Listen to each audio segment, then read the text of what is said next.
Chapter chemical bonding. सबसे पहले हम देखते हैं केमिकल बॉन्ड के बारे में कि केमिकल बॉन्ड क्या होता है। केमिकल बॉन्ड वो फोर्स ऑफ अट्रैक्शन है जो मॉलिक्यूल के अंदर एटम्स को स्टेबल करके रखता है, यानी पकड़ के रखता है।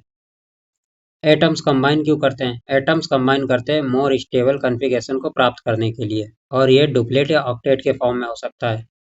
कोई भी एटम कंबाइन करके डुप्लेट या ऑक्टेट के फॉर्म में खुद को मॉलिक्यूल बना करके स्टेबल कर सकता है, क्योंकि पूरे पीरियोडिक टेबल में सबसे ज़्यादा stable configuration noble gas configuration का होता है। अब एटम्स कंबाइन कैसे करते हैं वो देखते हैं। लुईस एंड कॉसेल ने बताया कि इलेक्ट्रॉनिक थ्योरी ऑफ वैलेंसी के अकॉर्डिंग एटम्स कंबाइन करते हैं। इसके दो रास्ते हैं, by the transference of electron and by the sharing of electron. Transference of electron से आयनिक बॉन्ड बनता है, शेयरिंग ऑफ इलेक्ट्रॉन से कोवैलेंट एंड कोऑर्डिनेट बॉन्ड बनता है। बात कर लेते हैं आयनिक बॉन्ड की। आयनिक बॉन्ड में क्या होता है कि जब ट्रांसफरेंस ऑफ इलेक्ट्रॉन होता है electropositive metal to non metal, electronegative non metal को, तो आयनिक बॉन्ड बनता है। NaCl का एग्जांपल लेते हुए समझाता हूँ। Na के पास यानी सोडियम के पास एक इलेक्ट्रॉन एक्स्ट्रा है और Cl के पास एक इलेक्ट्रॉन की कमी है, तो सोडियम अपना एक इलेक्ट्रॉन Cl को दे देगा और आयनिक बॉन्ड फॉर्म करेगा। इस तरह से लैटिस एनर्जी निकलेगी। वहीं मैग्नीशियम के पास दो इलेक्ट्रॉन एक्स्ट्रा है, फ्लोरीन के पास एक इलेक्ट्रॉन की कमी है, तो यानी मैग्नीशियम दो फ्लोरीन को अपने एक एक इलेक्ट्रॉन दे करके दो फ्लोरीन से कंबाइन करेगा और लैटिस एनर्जी निकलेगी। आगे देखते हैं। अगला एग्जांपल हमें यहाँ देखने को मिलता है। Question number P. पी के पास कितने वैलेंस इलेक्ट्रॉन है? 3s2 3p1, यानी कि 3 वैलेंस इलेक्ट्रॉन है। क्यू के पास टोटल वैलेंस इलेक्ट्रॉन है 6। तो अगर हम क्यू के पास दो इलेक्ट्रॉनों की कमी है और पी के पास कितने इलेक्ट्रॉन ज़्यादा है? 3। तो पी अपने 3 इलेक्ट्रॉन निकाल देगा और क्यू अपने 2 इलेक्ट्रॉन एक्सेप्ट कर लेगा, और दोनों के चार्जेस आएंगे। पी पर आएगा +3 क्योंकि उसने 3 इलेक्ट्रॉन निकाले हैं, क्यू के पास चार्जेस आएगा -2 क्योंकि उसने 2 इलेक्ट्रॉन एक्सेप्ट किए हैं। दोनों के चार्जेस को क्रिस क्रॉस करके फार्मूला बना लेंगे। ठीक। केमिस्ट्री में जितने भी प्रोसेस अपने आप हो जाएं उन्हें स्पॉन्टेनियस या मोस्टली एक्सोथर्मिक प्रोसेस जो होते हैं वो स्पॉन्टेनियस कहलाते हैं, और जितने प्रोसेस को करने के लिए कुछ करना पड़े वो नॉन स्पॉन्टेनियस यानी endothermic process most of the non spontaneous होते हैं। यूजुअली एक्सोथर्मिक प्रोसेस स्पॉन्टेनियस होते हैं, और वो एक्सोथर्मिक प्रोडक्ट जो उनसे बनता है वो भी मोर स्टेबल होता है, यानी सबसे ज़्यादा स्टेबल होता है। आयनिक बॉन्ड बनेगा कब? इसको जानने से पहले हम जान लेते हैं कि लैटिस एनर्जी क्या है। लैटिस एनर्जी हम देखते हैं कि बॉर्न हैबर साइकिल के द्वारा कैलकुलेट की जाती है। वो क्या करती है? Reabsorb the one mole ionic compound को तोड़ने के लिए या बनाने के लिए, मतलब उसके कंस्टिट्यूट आयनों से बनने वाला वन मोल आयनिक कंपाउंड, उससे जो निकली एनर्जी वही लैटिस एनर्जी है। या फिर वन मोल आयनिक कंपाउंड को तोड़ने में दी गई एनर्जी लैटिस एनर्जी है। केमिस्ट्री में कुछ ही एनर्जीज हैं जो एक्सो और एंडो की तरह काम करती है, उनमें से है एक लैटिस एनर्जी। बात कर लेते हैं आयनिक बॉन्ड कब बनेगा। जब इलेक्ट्रॉन एफिनिटी और लैटिस एनर्जी आयनिक पोटेंशियल से ज़्यादा हो जाएगी तो आयनिक बॉन्ड बन जाएगा। वहीं आयनिक पोटेंशियल से कम रहेगी इलेक्ट्रॉन एफिनिटी और लैटिस एनर्जी तो आयनिक बॉन्ड नहीं बनेगा। तो यहाँ पे एक लाइन लिखता है, low ionization potential, high electron affinity and high lattice energy favour करती है आयनिक बॉन्ड फॉर्मेशन को। तो एक क्वेश्चन दिया है कि आयनिक बॉन्ड किसमें सबसे जल्दी बनेगा। सिंपल सी बात है, मोस्ट इलेक्ट्रोपॉजिटिव यानी जिसका लो आईपी होगा, मोस्ट इलेक्ट्रोनिगेटिव यानी हाई आईपी वाले में। ठीक। अब लैटिस एनर्जी का ट्रेंड देख लेते हैं। ये फोर्स ऑफ अट्रैक्शन के डायरेक्टली प्रोपोर्शनल, चार्जेस के डायरेक्टली प्रोपोर्शनल होगा। जितना ज्यादा चार्ज उतना ज्यादा फोर्स ऑफ अट्रैक्शन, उतनी ज्यादा स्टेबिलिटी, उतनी ज्यादा उस आयनिक कंपाउंड की हार्डनेस होगी, उतना ही ज्यादा उसका मेल्टिंग पॉइंट होगा। एग्जाम्पल दिया गया है CaO, MgF2, NaCl, KCl। CaO में चार्जेस से देख लिया +2 -2 है, MgF2 में +2 माइनस है, एंड NaCl में प्लस माइनस है, और KCl में भी प्लस माइनस है। तो अब आगे दो तो चार्जेस से कंपेयर हो गए, पीछे के दो साइजेस से कंपेयर कर लो। सोडियम का साइज छोटा तो उसकी लैटिस एनर्जी ज्यादा, पोटेशियम का साइज ज्यादा तो लैटिस एनर्जी कम, क्योंकि lattice energy inversely proportional to size होती है। प्रॉपर्टीज ऑफ आयनिक कंपाउंड की बात कर लेते हैं। Ionic compound highly melting point वाले होते हैं, क्रिस्टलाइन सॉलिड होते हैं, क्योंकि इनके बीच लगता है इलेक्ट्रोस्टैटिक फोर्स ऑफ अट्रैक्शन। इनका मेल्टिंग पॉइंट NaCl का एग्जांपल लेते हुए बताते हैं तो उसका 800 डिग्री सेल्सियस तक चला जाता है। आयनिक बॉन्ड नॉन डायरेक्शनल होते हैं, क्योंकि एक Na तुम्हारा 6Cl से जुड़ा होता है और वहीं एक Cl 6Na से जुड़ा होता है। तो ये नॉन डायरेक्शनल हो गए, क्योंकि इधर भी लगा रहे, इधर भी जुड़ रहे, इधर भी जुड़ रहे, इधर भी एक डायरेक्शन में जुड़ नहीं रहे, तो ये आइसोमेरिज्म भी शो नहीं करेंगे। ठीक। आयनिक सॉलिड जो होता है वो आयनिक सॉलिड सॉलिड फेज में वाइड कंडक्टर होता है, इलेक्ट्रिसिटी कंडक्ट नहीं करेगा। लेकिन अगर इनको पानी में घोल दोगे तो एक गुड कंडक्टर होता है हो जाता है, और इलेक्ट्रिसिटी आयनों के थ्रू कंडक्ट करने लगता है। लाइक डिजॉल्व लाइक का एग्जांपल लेके समझते हैं। आयनिक कंपाउंड जो होता है वो सॉल्युबल होता है पोलर सॉल्वेंट्स में, क्योंकि वो आयनों से मिलकर बना है। और आयनिक सॉलिड जो होता है उनके बीच लगता है इलेक्ट्रोस्टैटिक फोर्स ऑफ अट्रैक्शन। जब उन्हें पानी में घोला जाता है तो लैटिस एनर्जी हाइड्रेशन एनर्जी से मतलब कम रहती है। तो हाइड्रेशन एनर्जी उन आयनों उसको आयनों में तोड़ देती है, आयनिक कंपाउंड को। तो ये अपने एक्वस आयनों में बदल जाते हैं। एक्वस आयन इलेक्ट्रिसिटी का कंडक्ट करने लगते हैं। वहीं जब NaCl को बेंजीन में घोला यानी नॉन पोलर में घोला तो हेटेरोजीनस मिक्सचर मिला। वही NaCl को पानी में घोला तो होमोजीनस मिक्सचर मिला। इस तरह से हम देखते हैं कि हाइड्रेशन एनर्जी अगर लैटिस एनर्जी ज्यादा है तो वो सॉल्वेबल हो जाएगा आयनिक कंपाउंड। अगर आयनिक कंपाउंड की लैटिस एनर्जी हाइड्रेशन एनर्जी से ज्यादा है तो इंसॉल्वेबल रहेगा। ठीक। हाइड्रेशन एनर्जी ज्यादा रहेगी तो वो उसके आयनों में तोड़ देगी और खुद में सॉल्वेबल कर लेगा। ठीक। पोलर कोवैलेंट बॉन्ड की बात करते हैं। तो कोवैलेंट बॉन्ड क्या होता है? बनता है इक्वल शेयरिंग ऑफ इलेक्ट्रॉन से। ठीक। इलेक्ट्रोनिगेटिव और इलेक्ट्रोनिगेटिव एटमों के बीच देखने को मिलता है। इलेक्ट्रोनिगेटिव या इलेक्ट्रोनिगेटिव एटमों के बीच देखने को मिलता है कोवैलेंट बॉन्ड। इलेक्ट्रोनिगेटिव डिफरेंस जो आता है इनके बीच में, वही उसी से हम पता करते हैं। मान लो कार्बन है, कार्बन के पास 4 इलेक्ट्रॉन कम है, तो वो 4 बॉन्ड बनाएगा और अपना ऑक्टेट कंप्लीट कर लेगा। उसी तरह नाइट्रोजन के पास 3 इलेक्ट्रॉन कम है, तो वो 3 बॉन्ड बनाएगा, अपना ऑक्टेट कंप्लीट कर लेगा। ऑक्सीजन के पास 2 कम है, तो 2 बॉन्ड बनाएगा, ऑक्टेट कंप्लीट कर लेगा। तो हम यहाँ पे देख पा रहे हैं कि एटम्स कंबाइन ही इसलिए कर रहे हैं कि वो ऑक्टेट अपना कंप्लीट करके खुद को स्टेबल कर ले मॉलिक्यूल के फॉर्म में। यानी नोबेल गैस कॉन्फ़िगरेशन को प्राप्त करेंगे, ऑक्टेट कंप्लीट कर लेंगे तो ज्यादा स्टेबल हो जाएंगे। ये सारा झमेला ही इसलिए हो रहा है, ionic compound, covalent bond, covalent bond, सब स्टेबिलिटी को पाने के लिए हो रहा है। कोवैलेंस की बात करें कि कोई एक एटम कितने मॉलिक्यूल में कितने एटम बन मतलब एक एटम मॉलिक्यूल के अंदर कितने बॉन्ड बना सकता है, उसको कोवैलेंसी बोल देते हैं उस एटम की। जैसे सल्फर है, मॉलिक्यूल H2SO4 के अंदर पाया जा रहा है, तो वो कितने बॉन्ड बना रहा है? 6 बना रहा है, मतलब अपने सारे इलेक्ट्रॉन उसने शेयर कर दिए। अब 6 क्यों बना रहा है, ये हम आगे जानेंगे। ठीक। सल्फर उसी तरह S8 के फॉर्म में पाया जा रहा है, तो ये 2 कोवैलेंट बॉन्ड से अपनी कोवैलेंसी 2 दिखाएगा। डबल डब्ल्यू शेप या फिर क्राउन शेप में पाया जाता है। P4 की बात करें, इसकी कोवैलेंसी 3 होती है, यानी ये 3 बॉन्ड बनाएगा। चार चार फास्फोरस आपस में 3-3 बॉन्ड बना के रेक्टेंगल के फॉर्म में ऐड हो जाएंगे। वहीं अमोनिया अमोनिया में देखो, नाइट्रोजन ने 3 बॉन्ड बनाया हाइड्रोजन से, क्योंकि उसके पास 3 इलेक्ट्रॉन कम थे, उसने हाइड्रोजन के 3 इलेक्ट्रॉन के साथ शेयरिंग करके अपना मॉलिक्यूल फॉर्म कर लिया और स्टेबल हो गया। उसी तरह फास्फोरस कहता है कि PCl5 तो एग्जिस्ट करता है बट NCl5 एग्जिस्ट नहीं करता है। सिंपल सी बात है, नाइट्रोजन के पास अगर डी एटॉमिक ऑर्बिटल नहीं है तो अपने इलेक्ट्रॉन एक्साइट नहीं कर पाएगा। वहीं फास्फोरस के पास इम्पटीड एटॉमिक ऑर्बिटल है, वो इसमें एक्साइट कर लेगा तो PCl5 बना लेगा। सिंपल सा है। और ये सब हो रहा है तो हमें एनर्जी ना देनी पड़ती है ना निकलती है, क्योंकि एक्साइटेशन एनर्जी जो है वो ओवरकम हो जाती है एनर्जी जो बॉन्ड फॉर्मेशन में रिलीज हो रही है। यानी हमने जो इलेक्ट्रॉन एक्साइट कराया, उस एनर्जी की भरपाई जो बॉन्ड फॉर्मेशन के टाइम एनर्जी निकली थी उसने कर दी। Maximum covalency rule given the Sidgwick के द्वारा दिया गया मैक्सिमम कोवेलेंसी रूल। सिडविक बताते हैं कि कोई भी एटम अगर उसके पास इम्पटीड एटॉमिक ऑर्बिटल है, वो अपने ऑक्टेट को एक्सपेंड कर सकता है और अपनी वैलेंसी को बढ़ा सकता है। तो वही कह रहा है कि जीनन के पास इम्पटीड एटॉमिक ऑर्बिटल होता है, तो वो अपने ऑक्टेट को एक्सपेंड कर लेता है।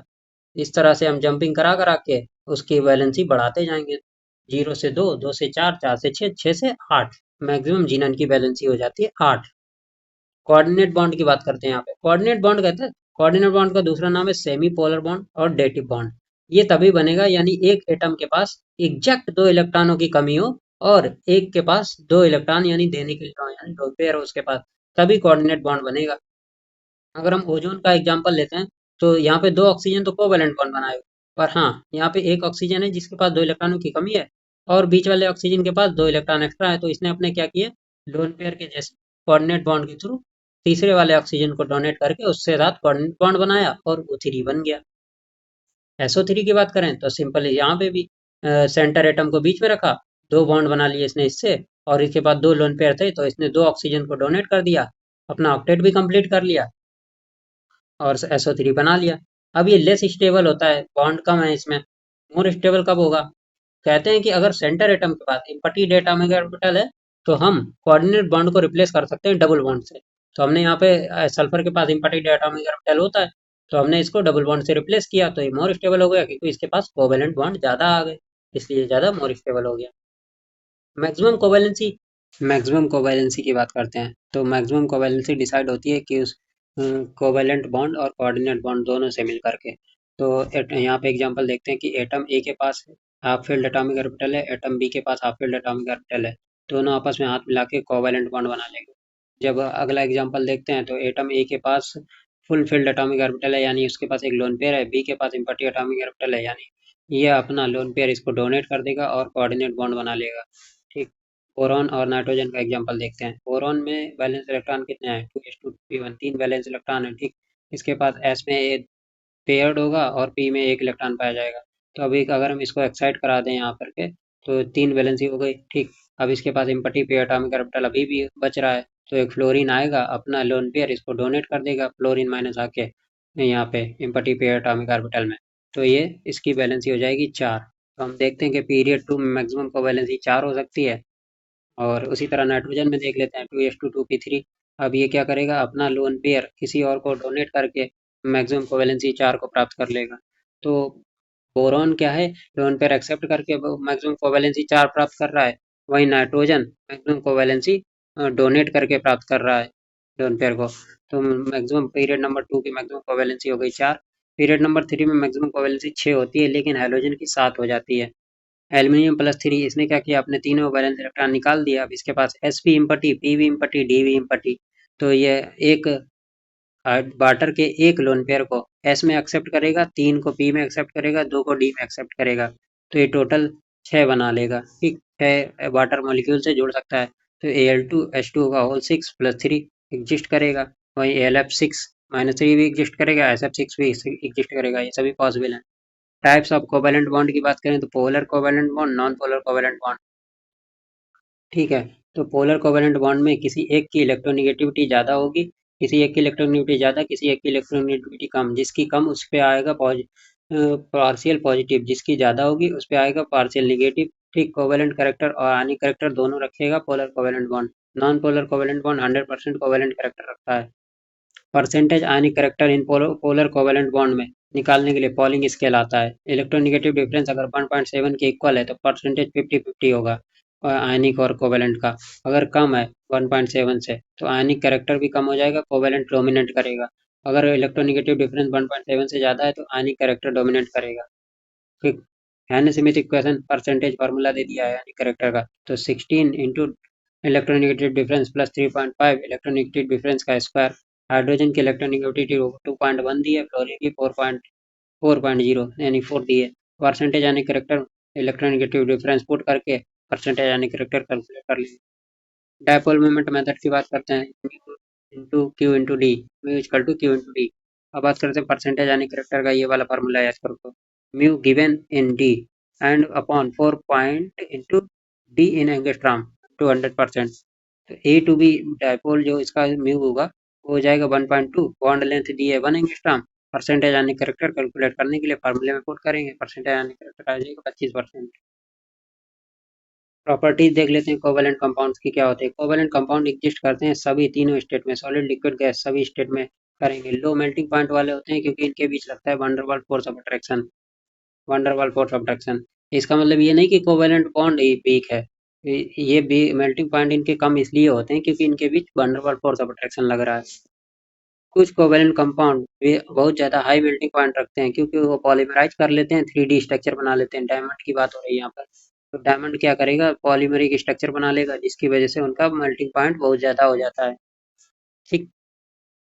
Covalent compound are bad conductor in electricity except graphite. Graphite को छोड़ करके बाकी सभी कोवेलेंट बॉन्ड कंपाउंड जो होते हैं वो इलेक्ट्रिसिटी के बैड कंडक्टर होते हैं। जब इन कोवेलेंट कंपाउंड्स को पानी में घोल दिया जाता है तो वंडरवाल फोर्स लग रहा होता है इनके बीच, ये अपने आयनों में टूट जाते हैं तो गुड कंडक्टर हो जाते हैं, एक्वस आयनों में टूट जाते हैं।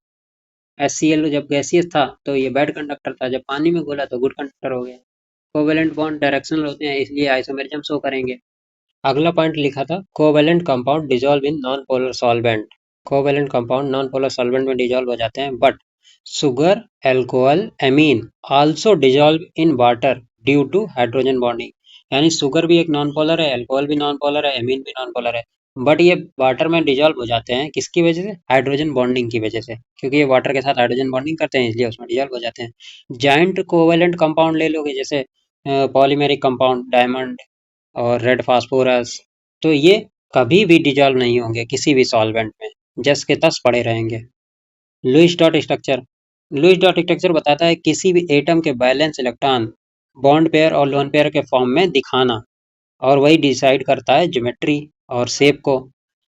तो किसी भी मॉलिक्यूल के ज्योमेट्री और शेप को डिसाइड करने के लिए एक रिप्रेजेंटेशन दिया जाता है जैसे लुईस डॉट स्ट्रक्चर से डिसाइड होता है। H2SO4 का एग्जांपल लेके समझते हैं यहाँ पर। H2SO4 देखो सल्फर है, उसके बैलेंस इलेक्ट्रॉन कितने हैं? 6, तो उसने कितने 6 बॉन्ड बनाए हैं, ठीक, 6 बॉन्ड बना रखे हैं। उसी तरह यहाँ पे POCl3 दे दिया है, फास्फोरस ने 5 बॉन्ड पेयर बनाए हैं, ठीक। जीनन ने कितने बनाए हैं? 6, और एक लोन पेयर पाया जा रहा है उसके बाद। तो वही कह रहा है कि representation of valence electron of an atom in the form of bond pair and lone pair, यही है लुईस डॉट स्ट्रक्चर की थ्योरी। सारे स्ट्रक्चर्स को हम बना बना के देखेंगे। सिंपल सा है, pick up this centre atom, surrounding atom all around रखो और उनको बैलेंस इलेक्ट्रॉनों के बॉन्ड पेयर लोन पेयर के अकॉर्डिंग जोड़ते जाओ, ठीक है। एग्जाम्पल्स यहाँ पे प्रैक्टिस कर लेंगे सारे। एम्बीडेंटेड एनायन या लिगेंड की बात करते हैं।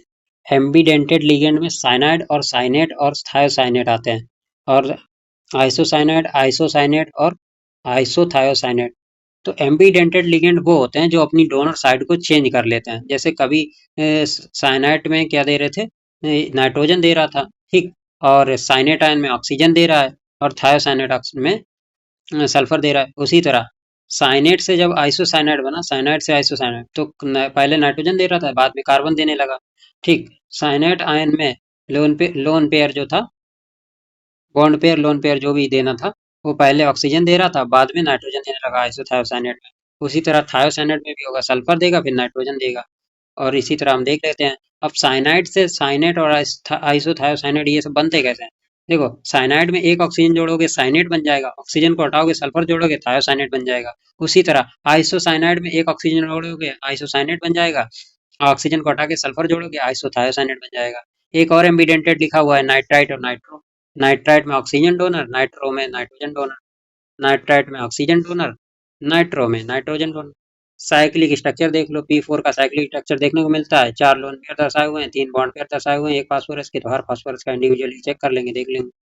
P4O6 में क्या करते हैं कि जहाँ पे जो बॉन्ड पेयर है उसके बीच ऑक्सीजन डाल देंगे तो P4O6 बन जाएगा। अब वो जो लोन पेयर था वो भी ऑक्सीजन से कंबाइन कर लेगा, दो फास्फोरस के लोन पेयर ऑक्सीजन से कंबाइन कर लेंगे तो P4O8 हो जाएगा। अब चारों ऑक्सीजन, जब चारों फास्फोरस ऑक्सीजन से कंबाइन कर लेंगे P4O10 बन जाएगा, H3PO4। तो P4O6 को जब हम पानी में घोलेंगे तो हमें H3PO3 मिलेगा। P4O8 को घोलेंगे पानी में तो H3PO3 और H3PO4 दोनों मिलेंगे, और जब P4O10 को घोलोगे तो H3PO4 ही मिलेगा सिर्फ। फॉर्मल चार्ज की बात करते हैं। फॉर्मल चार्ज क्या है? This is not real charge, it help to predict most stable Lewis dot structure. ये हमें मदद करता है ये प्रिडिक्ट करने के लिए कि सबसे ज्यादा स्टेबल लुईस डॉट स्ट्रक्चर कौन सा है। तो फॉर्मल चार्ज निकालने के लिए बैलेंस इलेक्ट्रॉनों में से हम लोन पेयर वाले इलेक्ट्रॉन और बॉन्ड पेयर के आधे इलेक्ट्रॉनों को घटा देते हैं।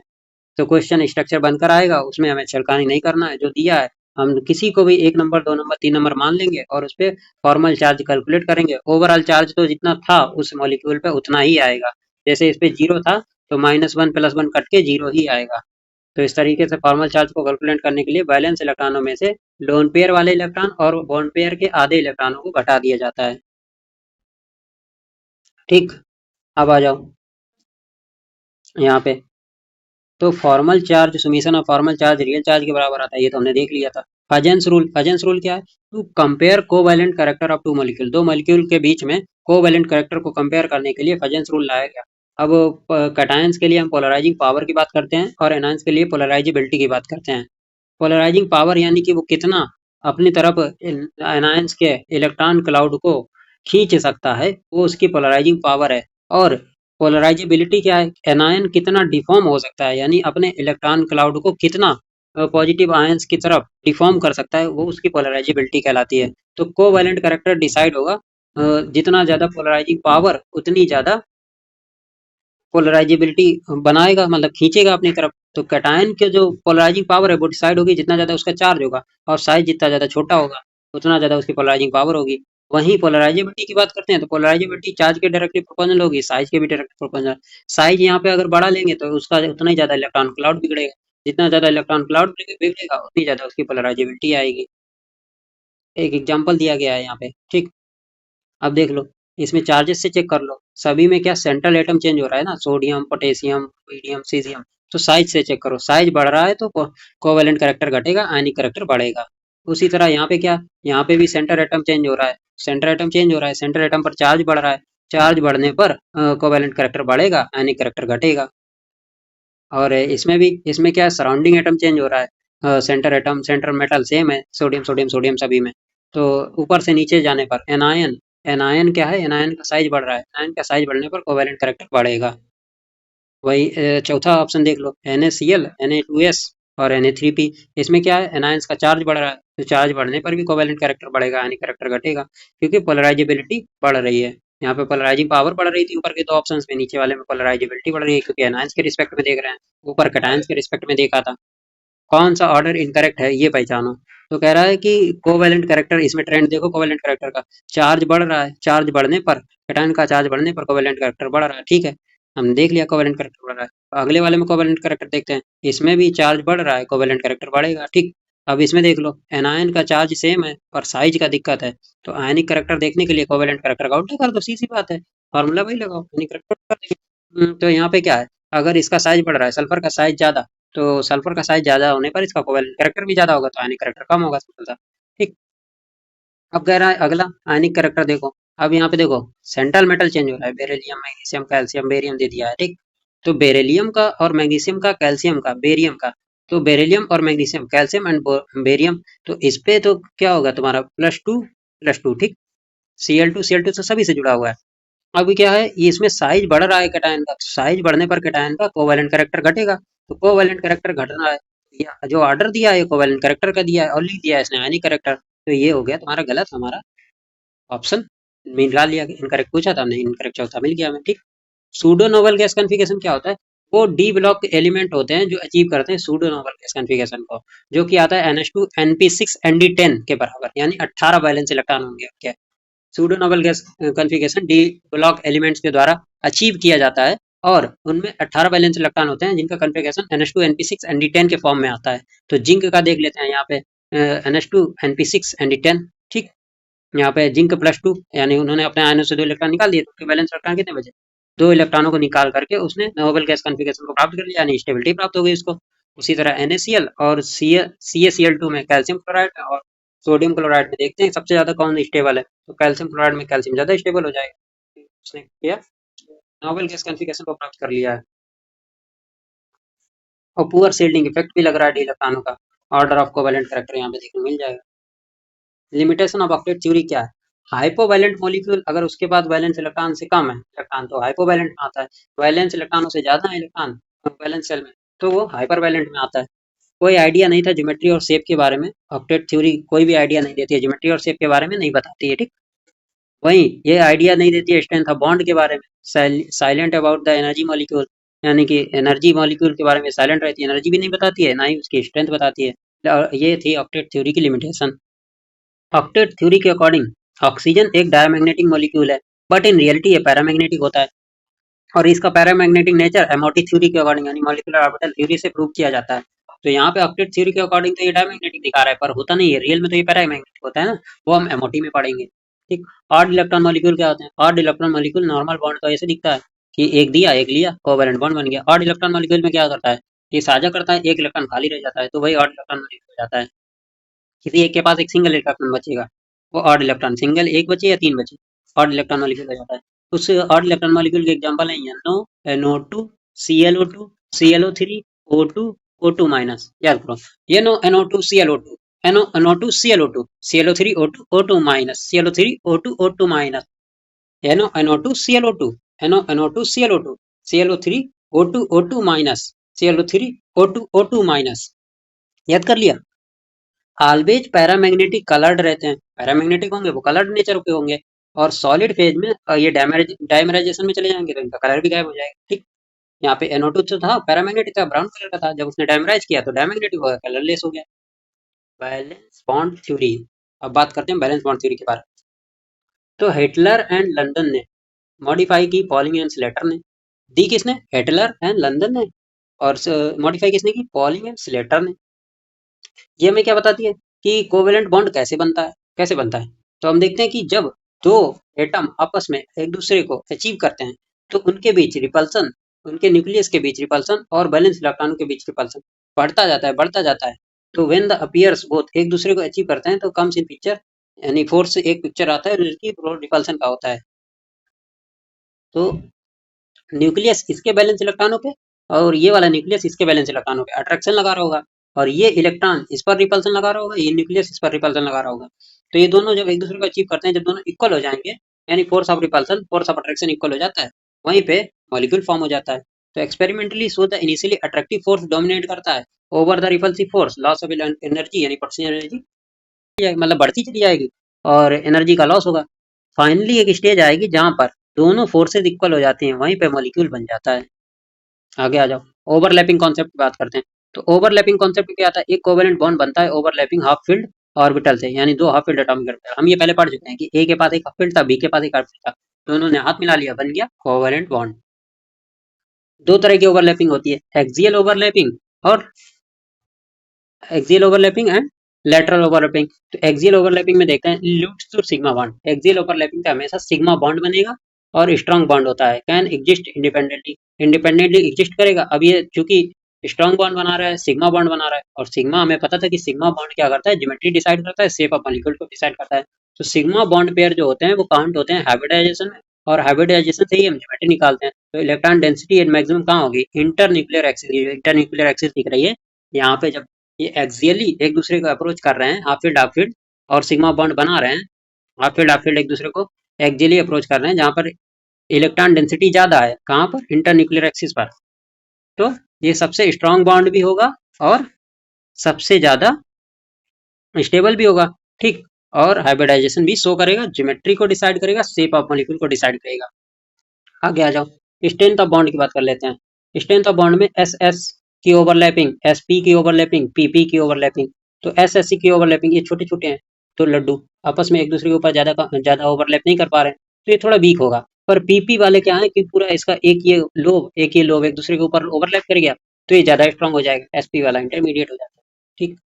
अब वन एस लगा दो, तो वन एस वाला क्लोजेस्ट टू न्यूक्लियस है, क्लोजेस्ट टू न्यूक्लियस और बीच ज्यादा स्ट्रॉन्ग बॉन्ड बनेगा। वन एस टू पी और टू पी ये दूर होते चले गए। पी सबसेल जो होती है वो न्यूक्लियस से दूर होती है, तो न्यूक्लियस से दूर होने की वजह से उसका बॉन्ड थोड़ा वीक हो जाता है। यहाँ पे पीपी ऑर्बिटल है, ये याद रखो, ये पीपी ऑर्बिटल है और ये सब सेल है, ठीक। यहाँ सब सेल के इलेक्ट्रॉन इन्वॉल्व हो रहे हैं यहाँ पे। और lateral overlapping side wise overlapping होती है, इससे पाई बॉन्ड बनता है, और ये ज्योमेट्री में इन्वॉल्व नहीं होता है, पुअर बॉन्ड होता है, वीक बॉन्ड होता है। इंडिपेंडेंटली एग्जिस्ट नहीं करता, हमेशा ही सिग्मा के साथ एग्जिस्ट करेगा। बस एक एक्सेप्शन दिया, दो एक्सेप्शन दिए हैं, एक C2 और एक B2। इनमें B2 में एक पाई बॉन्ड होता है, C2 में दो पाई बॉन्ड होते हैं, ठीक। ये एक्सेप्शन याद रखना, बाकी ये कभी भी इंडिपेंडेंटली एग्जिस्ट नहीं करेगा। पाई बॉन्ड पेयर होते हैं, not counted in hybridisation, pair में पाए जाते हैं। इलेक्ट्रॉन डेंसिटी जीरो रहती है इंटरन्यूक्लियर एक्सिस पर, ये इंटरन्यूक्लियर एक्सिस है। जब ये लेटरल ओवरलैपिंग कर रहे हैं, लेटरल ओवरलैपिंग कर रहे हैं, तो इंटरन्यूक्लियर एक्सिस पर इलेक्ट्रॉन डेंसिटी जीरो हो जाती है। तो P pi bond, D pi bond जो होंगे बनेगा यहाँ पे। पी पाई मतलब पी ऑर्बिटल की ओवरलैपिंग हो रही है लेटरल, तो पी पाई बॉन्ड बनेगा। पी और डी की ओवरलैपिंग हो रही है तो पी डी पाई बॉन्ड बनेगा। Strength of P pi pi bond की देख लेते हैं। तो टू पी वाई यानी टू पी के बीच सबसे ज्यादा, ठीक। थ्री पी के बीच उससे कम स्ट्रेंथ होगी, थ्री के बीच और कम हो जाएगी, समझ रहे ना। टू पी के बीच सबसे ज्यादा, फिर टू पी और थ्री डी के बीच उससे कम, फिर टू पी और थ्री पी के बीच सबसे कम। मतलब ये डी आ गया ना, यहाँ पे डी, यहाँ पे पी है, तो पी पी सबसे आगे रहेगा, ठीक। यहाँ पे फिर थ्री पी पाई यानी सेल पीरियड ही चेंज हो गया। जब पीरियड ही चेंज हो गया, सेल चेंज हो गई, जितना ज्यादा दूर जाते जाओगे उतना ज्यादा उसके स्ट्रेंथ कम होती चली जाएगी। जेड एक्सिस इंटरन्यूक्लियर एक्सिस पर type of bond formation following the overlapping. इसमें ये पूछा है कि कहाँ पर और इलेक्ट्रॉन डेंसिटी कहाँ जीरो होगी, किसमें जीरो होगी? जीरो ओवरलैपिंग होगी। तो ये तो एस वाला आ रहा था, तो एस पी की ओवरलैपिंग जीरो होगी, जेड इंटरन्यूक्लियर एक्सिस दिया है। अगर हाँ, अब ये पी एक्स पे आ रहा था तो ये ओवरलैप करके पाई बॉन्ड बना लेंगे, ठीक। उसी तरह पी वाई ओवरलैप करके लेटरली पाई बॉन्ड बना लेंगे। और पीजेड आ रहे हैं और इंटरन्यूक्लियर एक्सिस पर ही आ रहे हैं, इंटरन्यूक्लियर एक्सिस पर ही आ रहे हैं, पीजेड आ रहे हैं और जेड इंटरन्यूक्लियर एक्सिस है, तो यहाँ पे सिग्मा बॉन्ड बनेगा। ठीक। और अगर ये पी एक्स पी वाई अलग अलग प्लेन में हो गए, जब अलग अलग प्लेन में आएंगे तो जीरो ओवरलैपिंग होगी। यहाँ पे भी देखो अलग अलग प्लेन में आ रहे हैं, एक एस में आ रहा है, एक एक्स में आ रहा है, तो जेड इंटरन्यूक्लियर एक्सिस है, दोनों अगर अलग अलग प्लेन में आए तीनों चीजें, तुम्हारे ये ऑर्बिटल भी अलग अलग प्लेन में है और इंटरन्यूक्लियर एक्सिस भी अलग प्लेन की है, तो जीरो ओवरलैपिंग हो जाएगी। सिंपल से यहाँ पे भी देख लो, पी वाई जेड के अकॉर्डिंग नहीं है। यहाँ पे क्या हुआ, पीजेड एक पीजेड के अकॉर्डिंग आ गया, एस तो इंटरन्यूक्लियर एक्सिस पे आता ही है हमेशा, तो सिग्मा बनाएगा। एस हमेशा इंटरन्यूक्लियर एक्सिस पे आएगा। पी का है और डी का ही जमेला है, तो लेटरल और इंटरन्यूक्लियर एक्सिस दोनों में आ सकते हैं। आ जाओ हाइब्रिडाइजेशन।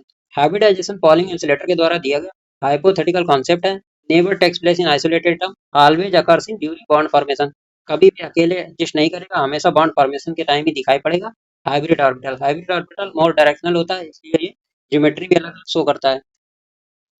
तो ठीक, नॉन डायरेक्शनल हो गया तुम्हारा एस, पी ऑर्बिटल डायरेक्शनल हो गया, हाइब्रिड ऑर्बिटल बहुत ज्यादा डायरेक्शनल हो गया।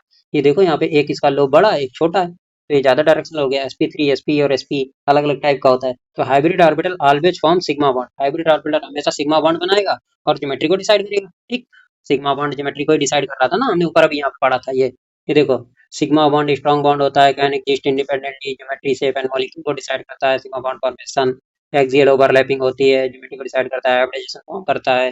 तो वही कह रहा है कि हाइब्रिड ऑर्बिटल जो है वो सिग्मा बॉन्ड फॉर्म करता है। आगे देखो एक ट्रिक लिखी हुई है, सोप लोगी बॉन्ड एनर्जी और इलेक्ट्रोनेगेटिविटी का इन्वर्सली।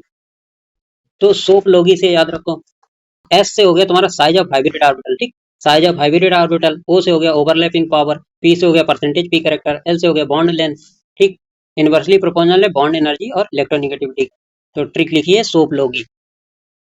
तो sp2 sp3 हाइब्रिडाइजेशन ही चेंज हो रहा है, तो परसेंटेज पी करेक्टर बढ़ने पर साइज बढ़ेगा, साइज बढ़ने पर ओवरलैपिंग पावर बढ़ेगी, इलेक्ट्रोनेगेटिविटी घटेगी। ठीक, परसेंटेज पी करेक्टर बढ़ रहा है, यहाँ पे देखो परसेंटेज पी करेक्टर बढ़ रहा है, साइज ऑफ हाइब्रिड ऑर्बिटल बढ़ रहा है। ठीक, size of hybrid overlapping power भी बढ़ रही है, क्योंकि तीनों एक दूसरे के डायरेक्टली प्रोपोर्शनल थे, तो डायरेक्टली प्रोपोर्शनल होने की वजह से यहाँ पे ये चीजें ट्रेंड बढ़ती जाएंगी। ठीक, और इलेक्ट्रोनेगेटिविटी इनवर्सली प्रोपोर्शनल थी, वो बढ़ जाती है। sp3 के बीच सिग्मा बॉन्ड बनता है, sp2 के बीच सिग्मा बॉन्ड और sp वाला सिग्मा बॉन्ड। अब देखते हैं कि जो ट्रिपली बॉन्डेड कार्बन होता है उसकी इलेक्ट्रोनेगेटिविटी ज्यादा होती है, तो sp वाले की बॉन्ड एनर्जी जो होगी ज्यादा होगी और बॉन्ड लेंथ जो है वो कम होगी। ठीक, और परसेंटेज पी कैरेक्टर भी घटेगा, क्योंकि इलेक्ट्रोनेगेटिविटी घट रही है, इलेक्ट्रोनेगेटिविटी बढ़ने पर वजह बढ़ती है, तो परसेंटेज पी कैरेक्टर घटता है। तो यहाँ पे ट्रिपली बॉन्डेड कार्बन इलेक्ट्रोनेगेटिव होता है ज्यादा, तो यहाँ पे इलेक्ट्रोनेगेटिविटी बढ़ रही है, तो परसेंटेज पी कैरेक्टर जो है वो घटेगा। ठीक, hybridisation comes in the picture, जब हाइब्रिडाइजेशन कैसे बनता है और कैसे आता है पिक्चर में, ये चीज हम देखते हैं। तो यहाँ पे कार्बन का एग्जांपल लेके दिखाया गया कि चार हाइड्रोजन जुड़ा हुआ है, तो हाइड्रोजन के पास होता है 1s1, कार्बन के पास होता है 2s2 2p2। तो ठीक, ये अपना s वाला एक इलेक्ट्रॉन p में एक्साइट कर देता है, तो इसकी वैलेंसी हो गई 4, मैक्सिमम का वैलेंसी 4 हो गई। अब ये चार हाइड्रोजन से जुड़ेगा, यानी एक हाइड्रोजन इससे जुड़ेगा, एक हाइड्रोजन से p से जुड़ेगा, p से s से, तो अलग अलग तीनों से जुड़ जाएगा। ठीक, अगर कार्बन के पास 4 इलेक्ट्रॉनों की कमी थी, 4 हाइड्रोजन जोड़ेगा, अपना ऑक्टेट कंप्लीट कर लेगा और मॉलिक्यूल बना लेगा CH4। ये pure atomic orbital participate bond formation, 3 carbon hydrogen bond oriented होंगे 90 डिग्री पर, और जो चौथा होगा वो नॉन डायरेक्शनल होगा। ठीक, वो इन तीनों के 90 डिग्री पर हो जाएगा। तो तीसरा जो कार्बन हाइड्रोजन बॉन्ड होता है वो इक्वल एनर्जी वाला होता है, जबकि फोर्थ कार्बन हाइड्रोजन बॉन्ड होते हैं वो डिफरेंट एनर्जी वाला होता है। बट इन रियलिटी ये ऐसा नहीं है, चारों इक्वल होते हैं, रियलिटी में ऐसा नहीं है। हाइब्रिडाइजेशन देखने पर हमें लग रहा है कि तीन इक्वल हैं एनर्जी वाले, 90 डिग्री पर ओरिएंटेड होंगे, इक्वल एनर्जी वाले होंगे, बट और चौथा जो होगा वो तुम्हारा एक डिफरेंट एनर्जी वाला होगा। पर रियल में ऐसा नहीं होता है। रियल में क्या होता है कि चारों के चारों 109.28 मिनट पर, यानी 1.95 डिग्री पर, 109.5 डिग्री पर ओरिएंटेड हो जाते हैं और इक्वल एनर्जी वाले हाइब्रिड ऑर्बिटल बनाते हैं। लीड्स टू न्यू कॉन्सेप्ट, यहीं पर हमें नया concept hybridisation. Hybridisation again taking example of CH4। अब यहाँ पर हम फिर से CH4 का एग्जांपल लेते हैं। 2s2 2p2, s का एक ऑर्बिटल मतलब एक इलेक्ट्रॉन जंप करके गया p में, मैक्सिमम कोवेलेंसी हो गई 4, चारों ऑर्बिटल को मिक्स कर दिया, बन गया एक hybrid orbital, that is sp3। एक s को मर्ज किया, 3 p को मर्ज किया, दैट इज 4sp3। ये हाइब्रिड ऑर्बिटल बन गया, और इसी के अकॉर्डिंग चारों के पास sp3 sp3 sp3 sp3 4 bond बनाएगा। अमोनिया का एग्जांपल लेके समझते हैं। नाइट्रोजन के पास 3 बॉन्ड बना रहा है ना, तो हाइड्रोजन के पास 1s1, एक इलेक्ट्रॉन की कमी है, तो ये एक इलेक्ट्रॉन लेगा, नाइट्रोजन का, ठीक। नाइट्रोजन के पास 3 इलेक्ट्रॉन की कमी है, 3 हाइड्रोजन जोड़ेगा। तो अभी क्या किया हमने, इसके चारों हाइब्रिड ऑर्बिटल, मतलब चारों ऑर्बिटल को मिला के एक हाइब्रिड ऑर्बिटल बनाया। तो जितने जितने ऑर्बिटल मर्ज मिक्स करोगे, यानी मैंने 4 मिक्स किया है तो 4 हाइब्रिड ऑर्बिटल मिले, 3 मिक्स करता तो 3 मिलते, 2 मिक्स करता तो 2 मिलते। तो हमने यहाँ पर 4 मिक्स किए हैं, 1 s 3 p, तो हमें 4 sp3 मिले, 4 sp3 मिले, 1 2 3, ये 4 sp3 हो गए। Lone pair sp3 hybrid orbital, एक बार लोन पेयर होगा sp3 में, एक sp3 में लोन पेयर रखा होगा, 3 sp3 तो बॉन्डिंग में चले जाएंगे। तो नाइट्रोजन 3 बॉन्ड पेयर, एक लोन पेयर से अपना मॉलिक्यूल बना लेगा अमोनिया, NH3। ज्योमेट्री की बात करें, orientation of hybrid orbital tetrahedral होगा, orientation of surrounding atom pyramidal होगा। तो ज्योमेट्री तो इसकी आई टेट्राहेड्रल, क्योंकि ये sp3 है ना, sp3 का टेट्राहेड्रल होता है, ठीक। और वहीं इसका पिरामिडल शेप होता है, क्योंकि ये लोन पेयर है, लोन पेयर होगा तो वो हट जाएगा टोटल, इस तरह से ये पिरामिडल बना लेगा, ठीक। bf3 की बात करते हैं। तो bf3 में क्या होता है, bf3 में 3 बॉन्ड बन रहा है, 3 बॉन्ड बनने पर इसका एक s, दो p, ठीक। एक s हो गया, 2 p हो गए, तो ये अपना एक्साइट करेगा।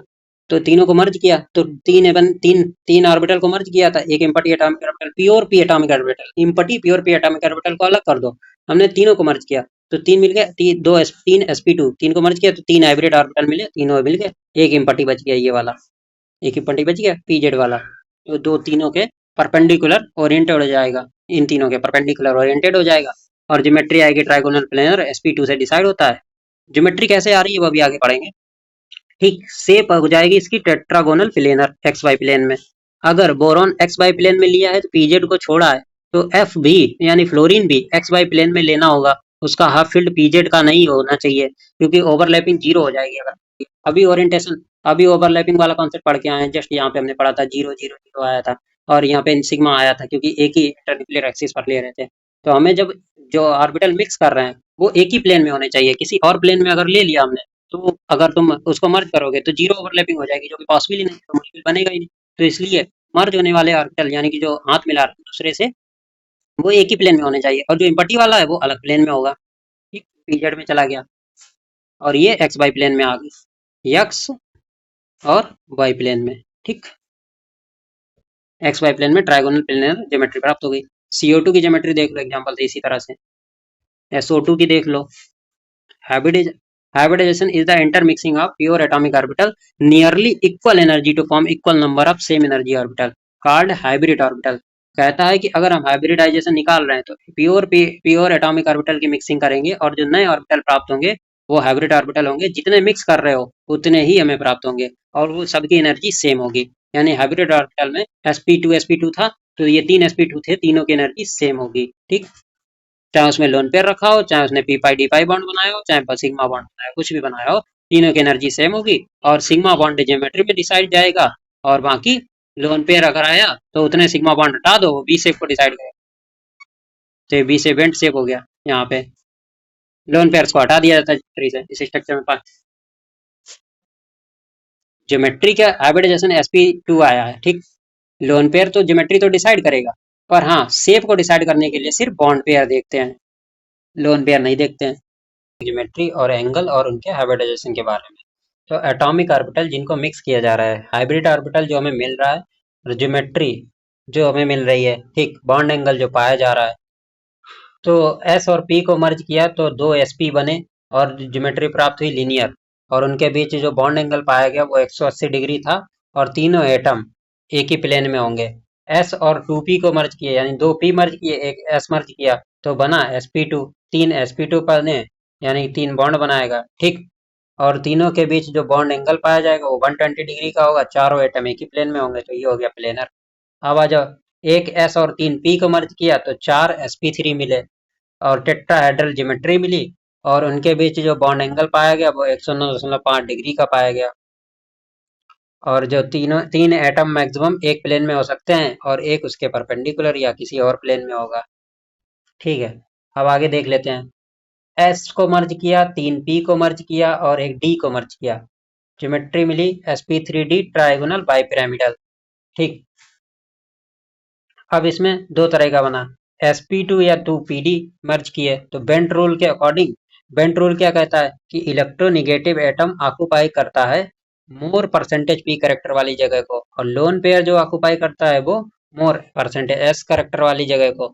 तो जो मोर एस परसेंटेज एस करेक्टर कहाँ होगा, इक्वेटोरियल पर। मोर परसेंटेज पी करेक्टर कहाँ होगा, एक्सियल पर। ठीक, बॉन्ड लेंथ के अकॉर्डिंग। तो इक्वेटोरियल जिसकी बॉन्ड लेंथ ज्यादा, कह रहा है परसेंटेज एक्स करेक्टर ज्यादा, तो न्यूक्लियस से दूरी होगी कम, बॉन्ड लेंथ होगी कम, यानी जिसकी बॉन्ड लेंथ कम वो परसेंटेज एक्स करेक्टर उसके पास ज्यादा होगा, और जिसकी बॉन्ड लेंथ ज्यादा होगी उसका परसेंटेज पी करेक्टर ज्यादा होगा। और ट्रायंगुलर बाइपेंटागनल में एंगल बन रहे पाए जा रहे थे 180 डिग्री का एक, 120 के तीन, 90 डिग्री के छह, और मैक्सिमम 4 एटम एक प्लेन में पाए जा रहे थे। यहाँ पे एग्जांपल दे दिया है PCl3F2 का, PCl2F3 का। तो इसमें डायपोल मोमेंट जीरो हो गया क्योंकि एफ एफ का अपोजिट गया, इसको कैंसिल कर दिया। एक सीएल का इधर गया, दो सीएल का इधर गया, उसका नेट इधर आया, तो आपस में तीनों को कैंसिल कर दिया। ठीक, अब इसमें एक एफ का इधर गया, एक एफ का नीचे गया, इसको तो ये कैंसिल कर दिया। अब इधर सीएल का इधर गया, फ्लोरीन का इधर गया, तो फ्लोरीन की इलेक्ट्रोनेगेटिविटी ज्यादा थी, सीएल की कम थी। तो सीएल की इलेक्ट्रोनेगेटिविटी कम थी, तो ये क्या होगा, इलेक्ट्रोनेगेटिव डिफरेंस आ गया। अब जब इलेक्ट्रोनेगेटिव डिफरेंस आ गया तो डायपोल मोमेंट जीरो नहीं होगा। आगे आ जाओ। जब हमने एक या तीन पी दो डी को मर्ज किया तो हमें ज्योमेट्री मिली sp3d, यानी पांच हाइब्रिड ऑर्बिटल मिले sp3d2 के। और ज्योमेट्री प्राप्त हुई ऑक्टाहेड्रल या स्क्वायर बाइपिरामिडल की। इनके अंदर बॉन्ड एंगल पाए जा रहे थे, तीन 180 डिग्री के, 12 90 डिग्री के, और पांच एटम, मैक्सिमम पांच एटम एक ही प्लेन में पाए जा रहे थे। ठीक, all bond angle equal in length, सभी बॉन्ड एंगल जो बॉन्ड लेंथ थी सब इक्वल थी एक दूसरे से। अब आ जाओ अगले में, पेंटागोनल बाइपिरामिडल की बात करते हैं। तो पेंटागोनल बाइपिरामिडल में एक एस को मर्ज किया, तीन पी मर्ज किए, और तीन डी मर्ज किए। तो हाइब्रिड ऑर्बिटल सात बने, सातों को मर्ज किया ना, तो सात बने sp3d3 के। और ज्योमेट्री आई पेंटागोनल बाइपिरामिडल। इसमें बॉन्ड एंगल पाए जा रहे थे 180 डिग्री का एक, 90 डिग्री के 10, 72 डिग्री के पांच, और मैक्सिमम छह एटम एक प्लेन में पाए जा रहे थे। सिक्स एटम एक प्लेन में पाए जा रहे थे। अब इसमें देख लिया हमने, तो इक्वेटोरियल वाली की बॉन्ड लेंथ इसमें ज्यादा थी पेंटागोनल बाइपिरामिडल, वहां एक्सियल वाले की ज्यादा थी ट्रायंगुलर बाइपिरामिडल में, और पेंटागोनल बाइपिरामिडल में इक्वेटोरियल वाले की ज्यादा थी। अगला आ जाता है इलेक्ट्रॉन पेयर मेथड के बारे में बात कर लेते हैं। ज्योमेट्री निकालने का इलेक्ट्रॉन पेयर मेथड, ये तो sigma bond pair plus lone pair से निकल आती है ज्योमेट्री। अब इसमें देखो कितने सिग्मा बॉन्ड पेयर, दो सिग्मा बॉन्ड पेयर, तीन लोन पेयर हैं, तीनों को मर्ज कर दिया, 5sp3d मिल गए, ट्राइगोनल बाइपिरामिडल ज्योमेट्री आ गई।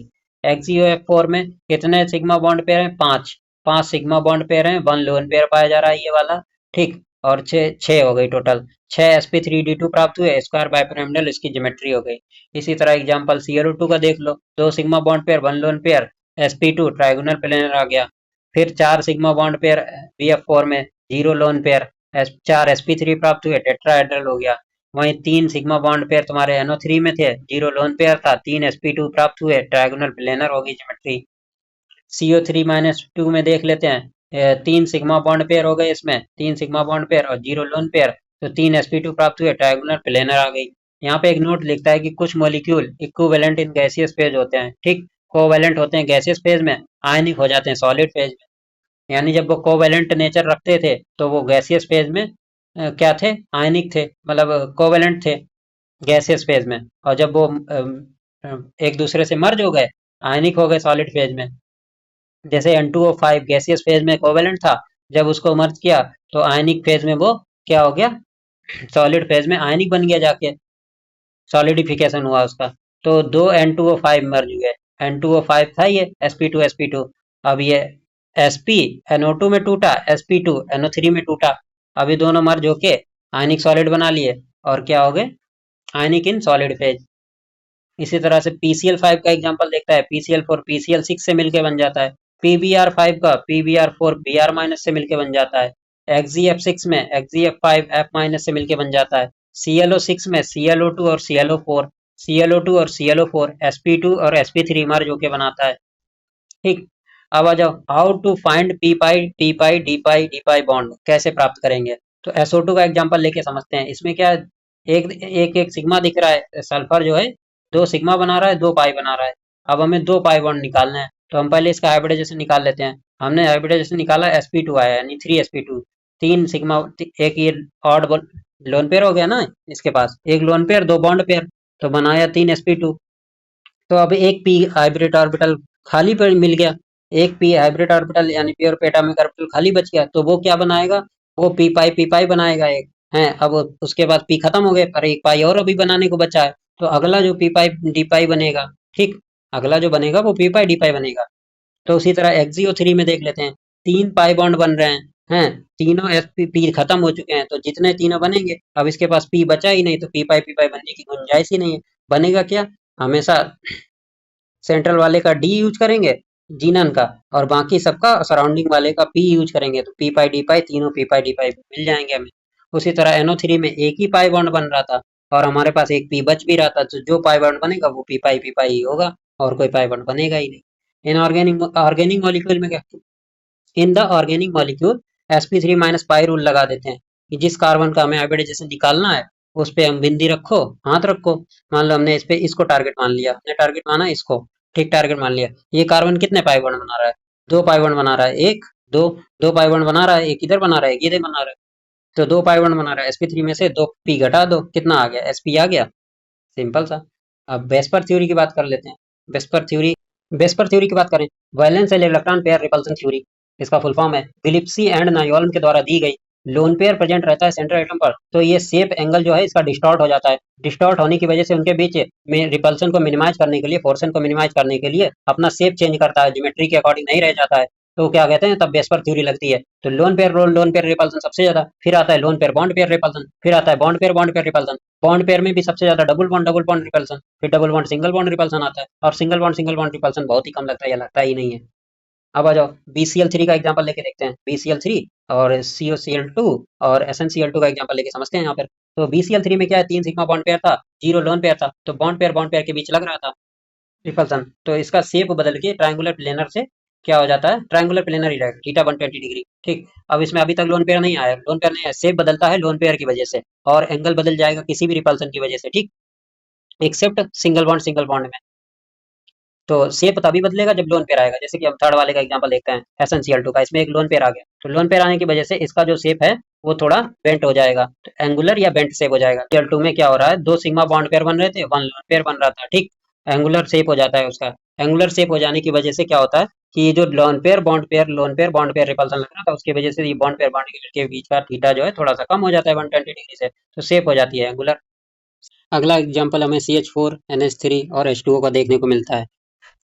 CH4 में क्या होता है, 4 सिग्मा बॉन्ड पेयर है, 0 लोन पेयर है, और अमोनिया में क्या है, 3 बॉन्ड पेयर है, 1 लोन पेयर है, और वाटर में 2 लोन पेयर है, 2 बॉन्ड पेयर है। तो जैसे जैसे देखो सभी का हाइब्रिडाइजेशन तो sp3 ही आ रहा है, पर ज्योमेट्री भी टेट्राहेड्रल पिरामिडल एंगुलर, मतलब शेप जो है टेट्राहेड्रल पिरामिडल और एंगुलर हो रहा है, ज्योमेट्री सबकी सेम है, sp3 पर जो शेप है वो बदल रहा है, टेट्राहेड्रल हो रहा है, पिरामिडल हो रहा है, एंगुलर हो रहा है। तो जैसे जैसे लोन पेयर बढ़ता जाता, वैसे वैसे जो थीटा है, जैसे टेट्राहेड्रल का 109.5 डिग्री होता है, तो वैसे वैसे लोन पेयर के साथ में 2.5 डिग्री थीटा कम होता जाएगा। तो हमें याद रखना है sp3 के प्रत्येक लोन पेयर के बढ़ने पर 2.5 डिग्री थीटा कम हो जाता है, तो अगले वाले में 107 हो जाएगा, फिर वाटर में हो जाएगा 104.5। अब देख लेते हैं शेप, लोन पेयर आने पर ज्योमेट्री और शेप में क्या डिफरेंसेस आते हैं। तो इलेक्ट्रॉन पेयर या हाइब्रिडाइजेशन sp होगा, तो यानी लीनियर, अगर उस पे लोन पेयर आया तो लीनियर ही रहेगा, क्योंकि 2 बॉन्ड पेयर थे, दोनों लीनियर थे, तो लीनियर ही रहेगा, उसका एग्जाम्पल है CO, ठीक। sp2 में अगर एक लोन पेयर आया, L1 H2 2 बॉन्ड पेयर, एक lone pair 2 bond pair, angular V shape हो जाएगा, बेंट शेप, SnCl2 इसका एग्जाम्पल है। 4sp3 की बात करते हैं, लोन पेयर एक है, बॉन्ड पेयर 3 है, तो पिरामिडल हो जाएगा, थीटा 107, अमोनिया इसका एग्जाम्पल है। और लोन पेयर 2, बॉन्ड पेयर भी 2, तो एंगुलर वेंट शेप या वी शेप हो जाएगा, थीटा 104.5, वाटर उसका एग्जाम्पल है। आगे देख लेते हैं sp3d में ट्रायंगुलर बाइपिरामिडल की बात करते हैं। तो ट्रायंगुलर बाइपिरामिडल में क्या होता है, एक लोन पेयर होगा तो सीसॉ शेप, 2 लोन पेयर होंगे तो टी शेप, 3 लोन पेयर होंगे तो लीनियर शेप। तो इसकी ट्रिक है satellite 1 2 3, seesaw shape for 1 lone pair, T shape for 2 lone pair, 3 lone pair आ जाएंगे तो लीनियर हो जाएगा, थीटा 180 डिग्री। सीसॉ शेप में थीटा 1 जो होगा वो तुम्हारा हो जाएगा 120 डिग्री से कम, और थीटा 2 हो जाएगा 90 डिग्री से कम। वहीं बेंट शेप में क्या होगा, थीटा 1 जो होगा वो 90 डिग्री से कम होगा, थीटा 2 होगा वो 180 डिग्री से कम होगा। और लीनियर वाले में थीटा 180 डिग्री हो जाता है। हम्म आगे आ जाओ। sp3d2 की बात करते हैं। sp3d2 में सबसे पहले एक लोन पेयर आया तो स्क्वायर पिरामिडल हो गया, ज्योमेट्री मतलब शेप हो गया स्क्वायर पिरामिडल। दो लोन पेयर आए, दो लोन पेयर आने पर स्क्वायर प्लेनर हो गया, XCF4 इसका एग्जांपल है। स्क्वायर पिरामिडल में IF5 देखने को मिलता है, स्क्वायर प्लेनर में XCF4 देखने को मिलता है। आगे आ जाओ sp3d3।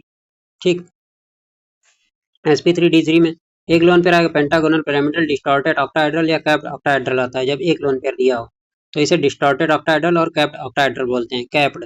इसका एग्जांपल है XZF6। वहीं पेंटागोनल प्लेनर का एग्जांपल है XZF5। आइसो स्ट्रक्चरल पेयर में शेप सेम होता है। ठीक, जैसे यहाँ पे देखते हैं दो सिग्मा बॉन्ड पेयर, तीन लोन पेयर, तो इनका लिनियर ही आएगा। ठीक, वहीं ये टेट्राहेड्रल है, टेट्राहेड्रल है, दोनों का शेप सेम होगा। अब यहाँ पे ये टेट्राहेड्रल हो गया, ये सीसो शेप हो गया, अब दोनों का शेप चेंज हो गया, तो ये आइसो स्ट्रक्चरल पेयर नहीं है, यही हमारा आंसर हो जाएगा। वही हमें छांटना था कि कौन सा आइसो स्ट्रक्चरल पेयर नहीं है। On the basis of dipole movement molecule दो प्रकार के, non polar, polar dipole movement के, जिनका डायपोल मूवमेंट जीरो वो नॉन पोलर, जिनका डायपोल मूवमेंट नॉन जीरो वो, या अनसिमेट्रिकल मॉलिक्यूल होगा तो पोलर आ जाएगा। सिमेट्रिकल मॉलिक्यूल के केस में डायपोल मूवमेंट जीरो हो जाता है। कोई लोन पेयर ना हो सेंटर एटम पे, सराउंडिंग एटम सेम हो, तब लोन पेयर जीरो हो जाता है, डायपोल मूवमेंट जीरो हो जाता है। आगे आ जाओ। अब इनको एक्सप्लेन कैसे करते हैं, तो हम BF3 का एग्जांपल ले लेते हैं। एक एफ ऊपर लगा दिया, तीन एफ इधर नीचे लगा दिए, तो इसका नेट डायपोल मूवमेंट इसके नेट डायपोल मूवमेंट से कैंसिल आउट हो जाएगा। वहीं CO2 के इसका नेट डायपोल मूवमेंट इसके नेट डायपोल मूवमेंट से कैंसिल आउट हो जाएगा। और सेम H2O की बात करें तो H2O के एग्जांपल में देखो, लोन पेयर का डायपोल मूवमेंट ज्यादा होगा और हाइड्रोजन का डायपोल मूवमेंट भी ये सम सेम जाके जुड़ रहा है, एक ही साइड में, एक ही डायरेक्शन में जा रहा है, तो इसका नेट डायपोल मूवमेंट जीरो नहीं होगा, तो इसलिए वाटर जो है वो पोलर मॉलिक्यूल हो जाएगा यहाँ पर पे। तो हम देखते हैं कि BF3 CCl4 तो नॉन पोलर है, भाई CHCl3 H2O और ROH पोलर है, CO2 नॉन पोलर हो जाता है। तो हम डायपोल मूवमेंट के ओरिएंटेशन के अकॉर्डिंग हम देखते हैं कि कोई मॉलिक्यूल पोलर है या नॉन पोलर। अगर मॉलिक्यूल पोलर बॉन्ड रख रहा है तो जरूरी नहीं कि पूरा मॉलिक्यूल ही पोलर हो। These cases where centre atom lone pair non polar है, मतलब उसके ऊपर लोन पेयर है पर वो नॉन पोलर शो करता है। क्यों? क्योंकि उनके डायपोल मूवमेंट आपस में नेट होके कैंसिल हो जा रहे हैं। जैसे कि यहाँ पे एग्जांपल दे दिया XZF2 का, तो XZF2 में क्या होता है, तीन लोन पेयर दिखा दिया, ठीक, दो एफ को जोड़ दिया, तो एफ को डायपोल मूवमेंट कैंसिल आउट हो जाएगा इधर इधर, ये वाला, और इसका जो नेट डायपोल मूवमेंट है इससे कैंसिल आउट हो जाएगा। ठीक, XZF4 में भी सेम चीज होगी कि दो एफ का डायपोल मूवमेंट इधर नेट आएगा, ये दो एफ का डायपोल मूवमेंट इधर नेट आएगा, दोनों कैंसिल आउट हो जाएंगे, डायपोल मूवमेंट जीरो, ये नॉन पोलर हो जाएगा, इसमें भी नॉन पोलर। सेम ऐसा इधर भी होगा XZF5 में भी, कि नेट डायपोल मूवमेंट जो आएगा वो कैंसिल आउट, लोन पेयर से लोन पेयर कैंसिल आउट, और इसका नेट डायपोल मूवमेंट इधर आएगा, नहीं इसका नेट डायपोल मूवमेंट इधर आएगा, तो दोनों कैंसिल आउट हो जाएंगे। Shape can be decided with the help of dipole movement. कहता है कि डायपोल मूवमेंट से हम शेप भी डिसाइड कर सकते हैं। अब कैसे डिसाइड करेंगे, तो MX3 अगर हमने मॉलिक्यूल लिया है, मतलब कोई सेंट्रल मैटर है उससे तीन सराउंडिंग एटम जुड़े हुए हैं, तो डायपोल मूवमेंट अगर जीरो है तो तीन सिग्मा बॉन्ड पेयर होगा, जीरो लोन पेयर होगा, तभी उस पर डायपोल मूवमेंट जीरो हो सकता है। तो हम शेप निकाल लेंगे, 3sp2 ट्रायंगुलर प्लेनर आएगा। अगर डायपोल मूवमेंट जीरो नहीं है तो एक सिग्मा बॉन्ड पेयर, एक लोन पेयर हो सकता है, और sp3 पिरामिडल आएगा, या तीन सिग्मा बॉन्ड पेयर, दो लोन पेयर हो सकते हैं, तो 5sp3d और T शेप आएगा। तो ये केस हो गया MX3 के केस में। अब आ जाओ MX4 वाला केस। डायपोल मूवमेंट जीरो तो चार sigma bond pair plus zero lone pair, तो डायपोल मूवमेंट जीरो होगा टेट्राहेड्रल के केस में। वहीं डायपोल मूवमेंट अगर जीरो नहीं है, चार लोन पेयर आ जाएगा, एक लोन पेयर आया तो सीसॉ शेप, दो लोन पेयर आए तो स्क्वायर प्लेनर। sp3d2 के केस में, 5sp3d के केस में सीसॉ शेप हो जाएगा, sp3d2 के केस में स्क्वायर प्लेनर हो जाएगा। रियलिटी यहाँ पर ये दी है कि जीरो वाले के दो आंसर हैं, क्योंकि 6sp3d2 में लोन पेयर होने के बाद भी डायपोल मोमेंट जीरो होता है। मतलब लोन पेयर आ रहा है, यहाँ लोन पेयर आ रहा था, डायपोल मोमेंट जीरो नहीं हो रहा था। ठीक, जहाँ जहाँ लोन पेयर नहीं था वहां तो जीरो था डायपोल मोमेंट, और जहाँ जहाँ लोन पेयर आ जा रहा था वहाँ डायपोल मोमेंट जीरो नहीं हो रहा था। पर क्या होता है कि sp3d2 के केस में क्या होता है, लोन पेयर होने के बाद भी डायपोल मोमेंट जीरो हो जाता है। कैसे हो जाता है आप बताता हूँ। ये रहा ना तुम्हारा sp3d2, यही तो है, sp3d2 है ये, तो इसका और इसका ये कैंसिल आउट हो जाएगा, इसका नेट डायपोल मोमेंट, इसका नेट डायपोल मोमेंट एक दूसरे को कैंसिल आउट हो जाएगा। समझ गए? वही बता रहा था कि स्क्वायर पिरामिडल दिया हो या पेंटागोनल प्लेनर दिया हो, तो स्क्वायर पिरामिडल देखो यहाँ पे दिया है। हम्म स्क्वायर पिरामिडल ये दिया है, स्क्वायर पिरामिडल दिया है, तो इसका ये और इसका ये इधर इधर आपस में ये कैंसिल आउट कर दे रहे थे डायपोल मोमेंट। ठीक है, पेंटागोनल प्लेनर के केस में तुम देख ही चुके थे, ये आपस में कैंसिल आउट हो जाते हैं, ये इधर इधर कैंसिल आउट हो जाता है। XZF5 माइनस एग्जाम्पल था पेंटागोनल प्लेनर का, वही बता रहा है यहाँ पे। कह रहा है कि sp3d2 के केस में स्क्वायर पिरामिडल होते हुए भी डायपोल मोमेंट जीरो हो जाता है, क्योंकि एक दूसरे को कैंसिल कर देते हैं, पर होना नहीं चाहिए था क्योंकि लोन पेयर आ रहा है, पर हो जाता है। वहीं sp3d3 के केस में पेंटागोनल प्लेनर इसका भी जीरो हो जाता है, ये यहाँ पे एक्सप्लेन किया भी गया है। ये देखो, ये sp3d2 का एक्सप्लेन किया गया है ये, और पेंटागोनल प्लेनर का यहाँ एक्सप्लेन किया गया है। अभी जस्ट थोड़ी देर पहले हम लोगों ने एक्सप्लेन